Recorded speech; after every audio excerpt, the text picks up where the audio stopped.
नमस्कार, स्वागत है आप सभी का। मैं पंकज रिपोर्टर। मैं आपको बता दूं, बिहार एपीओ का जो रिजल्ट आउट हुआ है उसमें जो है अवनीश पाठक जी हैं।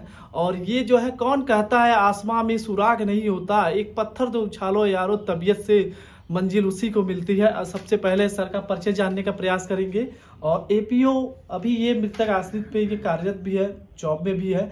इनका एक हौसला था, मृतक जो नौकरियां पाते हैं उनके अंदर एक जो जज्बा, जो हौसला इन्होंने भर दिया है। आज ये अपने दम पे एपीओ पद जो है बिहार सेवा में ये आए हुए हैं। सबसे पहले बहुत बहुत बधाई, शुभकामनाएं आपको। आपने जिस तरह से चैलेंज आपने एक्सेप्ट किया, कहीं न कहीं पिताजी के जाने के बाद तमाम ऐसे कठिनाइयां का सामना आपको करना पड़ा होगा। किन कठिनाइयों का आपको सामना करना पड़ा, आप मंजिल तक गए हुए? फर्स्टली तो मैं जब जॉब में था एलजी में 2015 तक मैं वहाँ पे जॉब में था 7 साल तक। तो वहाँ पे सैलरी प्राइवेट में काफ़ी अच्छी थी। और उसके बाद जब पिताजी का हमारा एक्सीडेंट हुआ तो मुझे अपनी माता जी के लिए यहाँ वापस आना पड़ा। और यहाँ पे सैलरी केवल 16,000 थी और वहाँ पे 1,50,000 थी।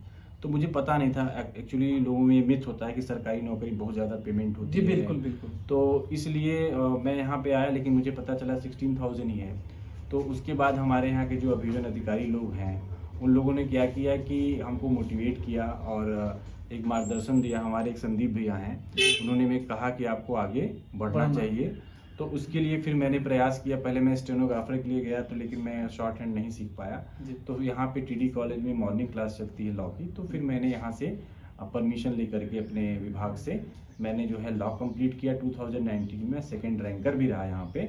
और उसके बाद मैं अमित वर्मा सर हैं जिनके सानिध्य में मैंने फाउंडेशन बैच 2 साल तक मैंने वहाँ पे पढ़ाई की। उसके बाद फिर मैंने सेल्फ स्टडी की और जो हमारे अभियोजन अधिकारी लोग हैं उन्होंने बहुत सपोर्ट किया, जिसकी वजह से मैं आज यहाँ पे हूँ। तो ये बताइए, तो आपका रिजल्ट आउट हुआ तो आप जिस तरह से जो सिविल सेवा की या फिर एपीओ की तैयारी कर रहे हैं, आपके साथ भी बहुत लोग यहाँ पे पढ़ते भी हैं, तैयारी भी करते हैं, सेल्फ स्टडी भी करते हैं, उनको क्या संदेश देना चाहेंगे, क्या मार्गदर्शन देना चाहेंगे? बहुत से ऐसे लोग रहते हैं कि पिताजी के चले जाने के बाद अपने मंजिल से डगमगा जाते हैं, ट्रैक नहीं पकड़ पाते। उस ट्रैक पकड़ने के लिए लोगों को क्या संदेश देना चाहेंगे और क्या मार्गदर्शन देना चाहेंगे? मैं यही मार्गदर्शन देना चाहूँगा। सबसे पहला तो होता है फैमिली बैकग्राउंड।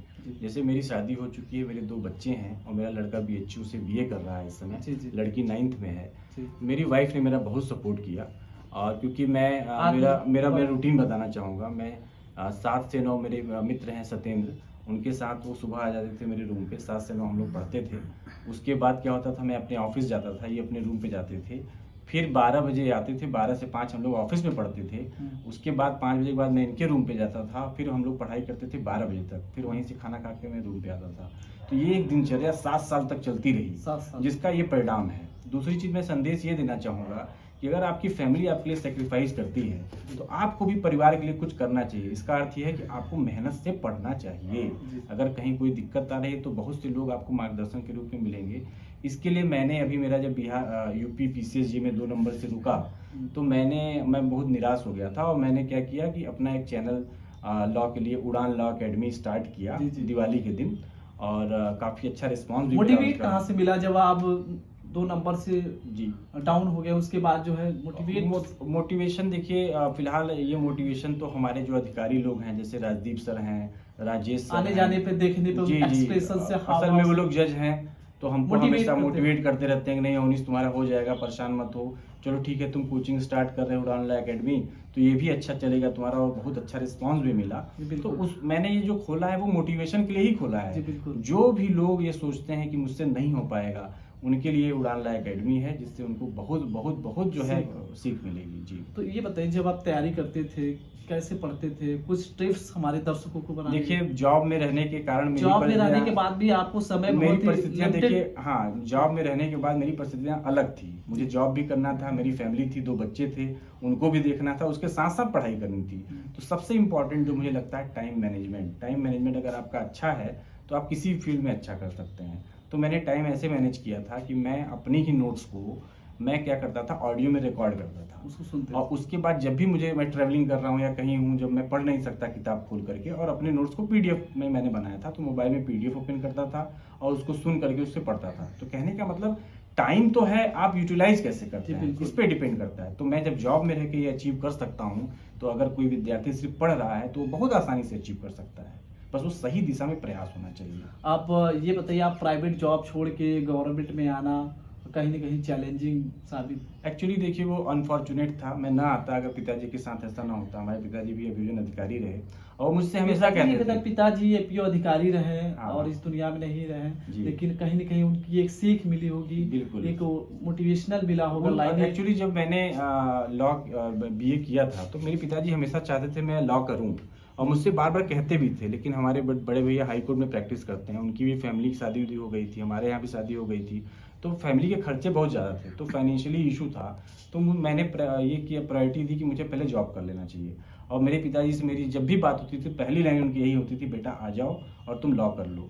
तो हो सकता है यही डेस्टिनी हो, जब उन्होंने देखा कि मैं नहीं आ पा रहा हूँ तो ईश्वर ने इस तरीके से जो है दुर्घटना के माध्यम से ही सही, लेकिन फिर मुझे ये एहसास हुआ कि नहीं, मेरे पापा ने कहा है मुझे लॉ करना है और जो मृतक आश्रित का कलंक है उसे मुझे मिटाना है। तो सबसे बड़ा सवाल ये है, मृतक आश्रित जो कलंक है जिस तरह से आप हटा रहे हैं, कभी न कभी ये आपका ये जो कर्तव्य, आपके जो संघर्ष भरी जो कहानियां हैं, कहीं न कहीं एक मिसाल साबित कर रही है। बिल्कुल मिसाल साबित करेंगे, क्योंकि आप देखते हैं कि मृतक आश्रित को सब लोग बड़ी ओछी निगाहों से देखते हैं। हाँ, निगाहें कहते बहुत- हैं कि इनके पास तो कोई टैलेंट नहीं है। अगर पिता, जैसे हिंदी अगर ठेठ भाषा में कहा जाए कि बाप न होते तो इन कुछ न कह पाते। हाँ, ये तो है। ठीक हाँ, है, ये तो बहुत तो इसलिए मैं एक उनके लिए एग्जाम्पल सेट करना चाहता हूँ कि देखिए अगर आपके अंदर टैलेंट है और आप जो- कहीं भी किसी भी परिस्थिति में, मैं सरकारी नौकरी की बात नहीं कर रहा हूँ, बिल्कुल। प्राइवेट में भी, जैसे कि जब मैं प्राइवेट में एलजी कंपनी में जॉब कर रहा था सेल्समैन के रूप में, उस दुकान का 10 लाख तक का जो है टर्नओवर था। मैंने 2 महीने में उस दुकान का 90 लाख टर्नओवर किया था।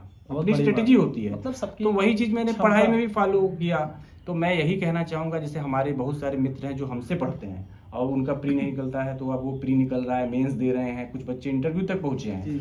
तो मैं यही कहना चाहूंगा कि आपको अगर मार्गदर्शन चाहिए तो आपके आसपास बहुत से लोग मिल जाएंगे, और नहीं मिल पा रहे हैं तो हमारा चैनल है उड़ान लॉ एकेडमी, आप उससे भी मार्गदर्शन प्राप्त कर सकते हैं, मुझसे पर्सनली भी कांटेक्ट कर सकते हैं। तैयारी कर सकते हैं। बिल्कुल। मतलब देखा जाए कि अगर बात करें तो एपीओ का जो एग्जाम होता है उसका जी। सिलेबस बहुत ही कम जी। रहता है, अगर बच्चे बहुत सिलेबस नहीं समझ पाते हैं। एक्चुअली सिलेबस क्या उसके लिए मैं बताना चाहूंगा आपको, सिलेबस। एपीओ का सिलेबस कम नहीं है, ये मिथ है।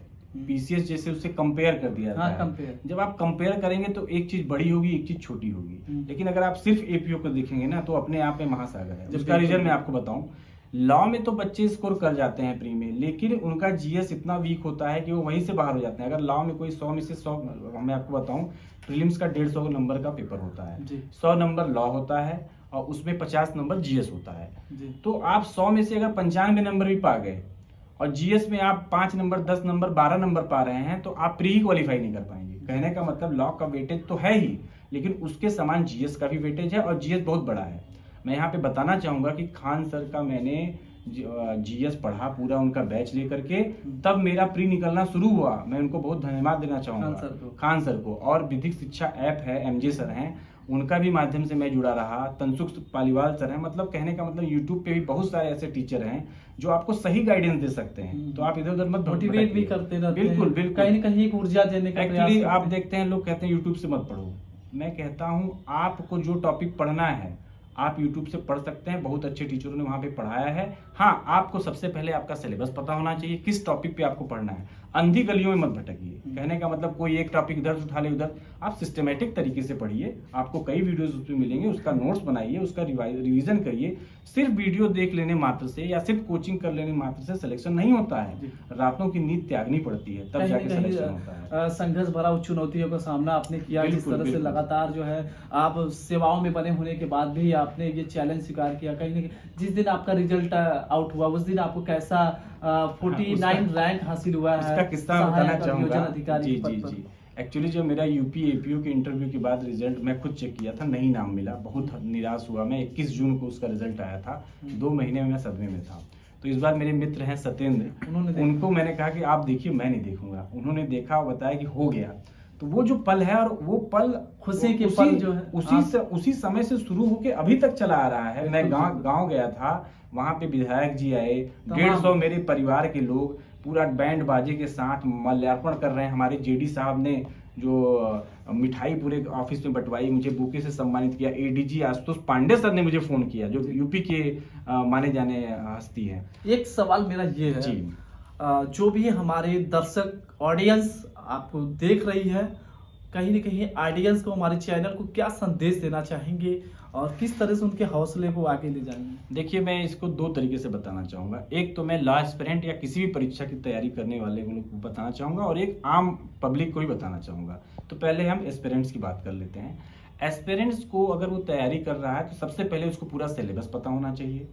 दूसरी चीज, अगर वो LLB के दौरान है तो वो किताबों को अच्छे से पढ़े, क्योंकि तैयारी में आने के बाद आप किताब नहीं पढ़ पाते हैं, आपको नोट्स ही बनाना पड़ता है, नोट्स के सहारे होना पड़ता है। तो LLB के दौरान आप अच्छे से किताब पढ़िए। उसके बाद अगर आपके आसपास कोई अच्छी कोचिंग है तो आप उनसे जरूर गाइडेंस लीजिए। अगर आप उसमें सक्षम नहीं है तो आप यूट्यूब से गाइडेंस लीजिए, लेकिन गाइडेंस जरूर लीजिए। और गाइडेंस लेने के बाद अपने टाइम को मैनेजमेंट करिए और अच्छे से आप पढ़ाई करिए और बार बार रिवाइज करिए। रिवाइजन का मैं फार्मूला बताना चाहता हूँ। एक बार पढ़िए, फिर 24 घंटे बाद रिवीजन होना चाहिए, उसके बाद 1 हफ्ते बाद, फिर उसके बाद 1 महीने बाद। वो होगा कैसे? आपको पता कैसे चलेगा 1 महीने पहले आपने क्या पढ़ा? जी, ये सवाल आपके मन में उठ रहा होगा। उसका सबसे बढ़िया तरीका है डायरी। डेट वाइज आप लिखेंगे कि मैंने आज क्या पढ़ा, फिर 1 महीने बाद आप पलटेंगे कि हाँ मैंने ये पढ़ा था, इसको रिवीजन जरूरी है, नहीं तो भूल जाएगा, तो इसका कोई अर्थ नहीं रह जाएगा। तो रिवीजन रिवीजन रिवीजन, ये एक फार्मूला है जिससे आपको सिलेक्शन मिल सकता है।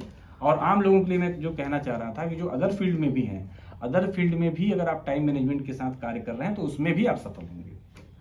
आप देख रहे हैं, ये हमारे बीच अवनीश पांडे जी हैं और पाठक जी हैं, और ये जो है सहायक APO अधिकारी हुए हैं बिहार में। और कहीं न कहीं अपने नौकरी में होने के बावजूद भी इन्होंने जिस तरह से संघर्ष किया, कहीं न कहीं काबिले तारीफ है। उड़ान पंखों से नहीं होते, उड़ान हौसले से होते हैं। इनके हौसले, जज्बा इनके इतने बढ़ चुके थे, इनके पिताजी के चले जाने के बाद ये काफ़ी निराश हो गए। कहीं न कहीं जब काम करते थे ऑफिसों में तो बहुत से अधिकारी इनको सपोर्ट करते थे, आप ये काम कर लोगे, ऐसा करने से कहीं कहीं मोटिवेट किए हैं। इनके अंदर ऊर्जा, इनके अंदर हवा भरने का प्रयास किए हैं। उन अधिकारियों को ये धन्यवाद करना चाह रहे हैं। और इस वीडियो खबर जितना भी हमारे सिविल सेवा से जुड़े हुए और तमाम ऐसे छात्र जुड़े हैं, इस वीडियो को शेयर करिए, कमेंट करिए, ज़रूर आपको लाभदायक रहेगा। इनके मार्गदर्शन कूट कूट कर भरा है इस वीडियो में। और तमाम इस खबर को देखने के लिए सभी को आभार। जय हिंद, जय भारत। जय हिंद।